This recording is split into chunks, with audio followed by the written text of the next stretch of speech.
everyone. This is Andersen Opus 33, number 3. I'll play it for you first, and then we'll talk about it. Let's see if I can do it with a metronome. The suggested tempo is between 52 and 66. So here, I'll do it on the slower side, 52, so I can have more fun with it.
Cool. Now you can play this excerpt faster, but remember what I've always taught you guys, it's not about how fast you can play notes. At the highest musical level, everybody's going to get the right notes. Everybody's going to get the right rhythms. But after all of these years, I found out that very few people spend the time to study the text. Very few people, I feel like a lot of what's happening at the early stages of music making is that everyone wants to impress other people. It's like having a little dog treat, you know? And if we can play fast on flute, well, that's good. It's not really good. Our goal is to be great musicians, to be great storytellers and great communicators, not to have fast fingers. If your fingers are fast but you have nothing of worth to say, it's not very valuable. So, what are we learning here in number 3? We're learning to play very evenly with our 16th notes in time. As you saw, I used a metronome for this excerpt. To be played as a beautiful piece, it's not necessary to play, but it sure does show our weaknesses as flute players. I recommend that you do that until you have a very strong rhythmic center, and then you can go ahead and practice it without a metronome. The first notes of each group are meant to show us the skeleton. Remember in Etude number 2, we talked about Schenkerian analysis and how to find the critical notes in a sea of all 16th notes. In this case, if I took away the extraneous notes, it would be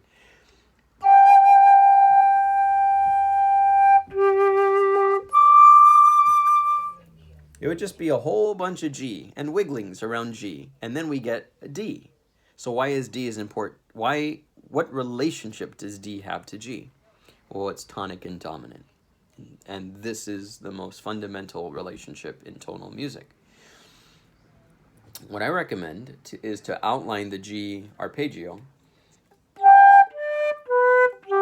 You bring those notes out with a little bit of vibrato. And all of the rest of the 16th notes, you don't have to belt them out as loud as possible. Bring them down in dynamic just a little bit.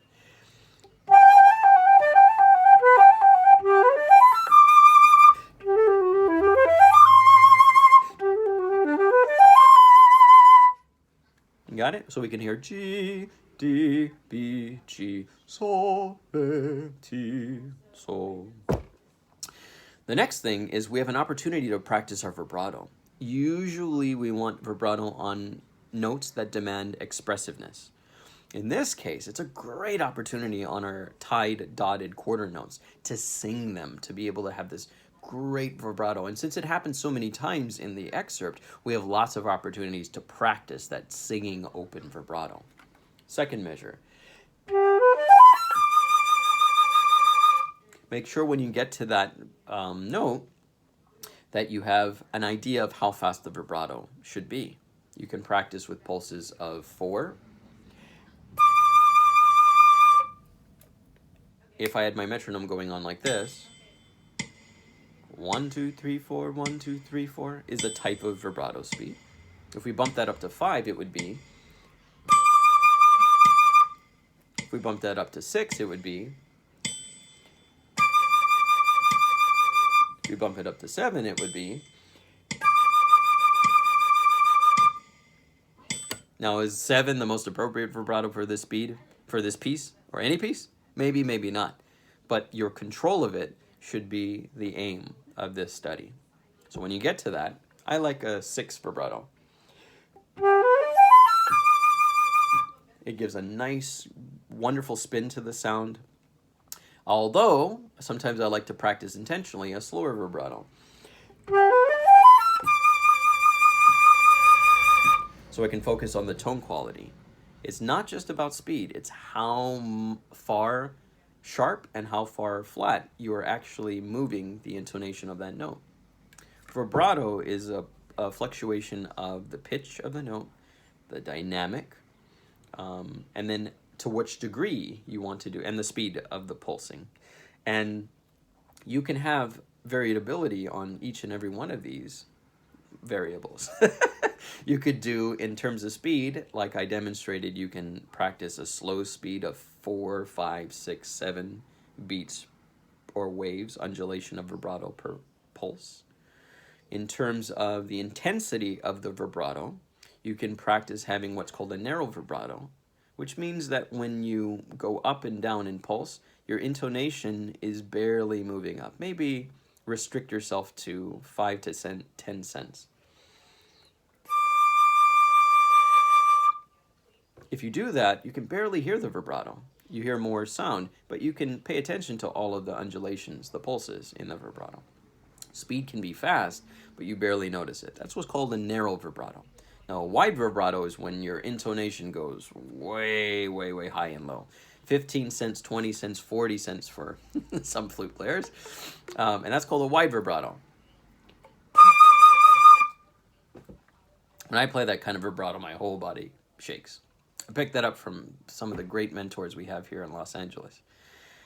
Jim Walker, John Barcelona, the students of Mr. Harold Bennett, former principal flutist of the Metropolitan Opera. There's a long, really, really rich cultural flute history that we have in America. It doesn't only come from France. So anyway, pay attention to the vibrato pulses. And then, as we traverse through the music, just like in excerpt or Etude 2, we have lots of challenges for dynamic contrast. If, for example, let's see, let me pick a nice section. We have a forte piano thing going on where he asks us to start piano. And then we crescendo. almost sounds like one of these beautiful lines from the Addams Family movie or something. Morticia Gomez. Morticia Gomez. Keep the first part piano. And then Gomez.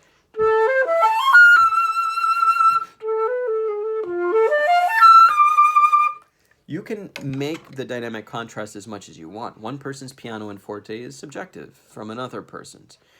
But as a serious flute player, you should always strive throughout your life to make your piano softer and more beautiful and your fortes more powerful. And as you get older, you have more and more control and you have more and more dynamic contrast, which will bring greater expression to your music. All right. My suggestion is, since this is a YouTube video, don't practice it at full tempo. Click on the playback speed, put it to half or even 25% and play along with me. Then, as you feel confident, go to the next level until you're 100%.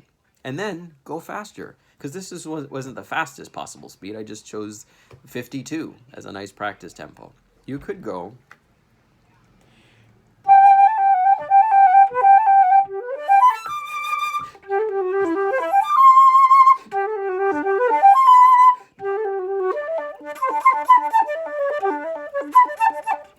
that fast if you can have all of the musical elements in the music. If you're just playing notes just to be fast, I wouldn't recommend wasting your time. But if you want to carry all of that great musicianship with you into the faster tempos, by all means, go as fast as you can. All right, good luck, my students, and I'll see you next time.